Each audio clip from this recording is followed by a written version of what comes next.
एक छोटे से शहर में एक डाकिया रहता था जिसका नाम था किशन। वह कई सालों से एक ही इलाके में चिट्ठियां बांटता था। उसके पास हर घर की कहानी थी, हर खुशी और गम का पता था।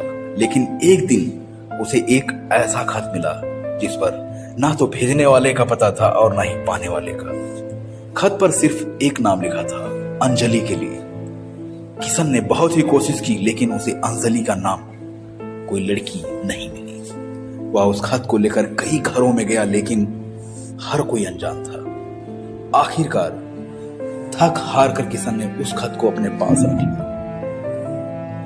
कई साल बीत गए, किशन बूढ़ा हो चला था।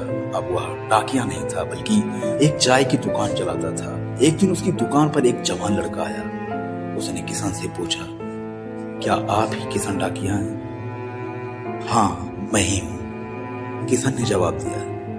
लड़का बोला, मेरा नाम राहुल है। मेरी दादी ने मुझे बताया कि कई साल पहले उन्होंने एक खत भेजा था जो शायद आप तक पहुंचा था। वह खत मेरी माँ अंजलि के लिए था, लेकिन वह अधूरा था क्योंकि मेरी दादी को पता नहीं था कि मेरी माँ कहाँ है। किशन को तुरंत वह पुराना खत याद आ गया। उसने उस खत को संभाल कर रखा था। उसने खत निकाला और राहुल को दे दिया। राहुल ने खत खोला और उसमें लिखा था, मेरी प्यारी बेटी अंजलि, तुम्हें छोड़कर जाना मेरी मजबूरी थी। मैं जानती हूँ कि तुम मुझसे नाराज हो, लेकिन मैं तुम्हें बताना चाहती हूँ कि मैंने तुम्हें बहुत प्यार किया।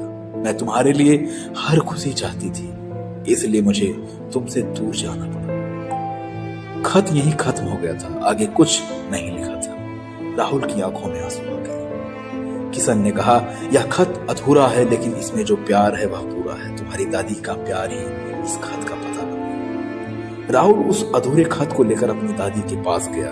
उसकी दादी ने बताया कि वह उस समय बहुत गरीब थी और अपनी बेटी की अच्छी परवरिश के लिए उसे एक अमीर परिवार को देना पड़ा था।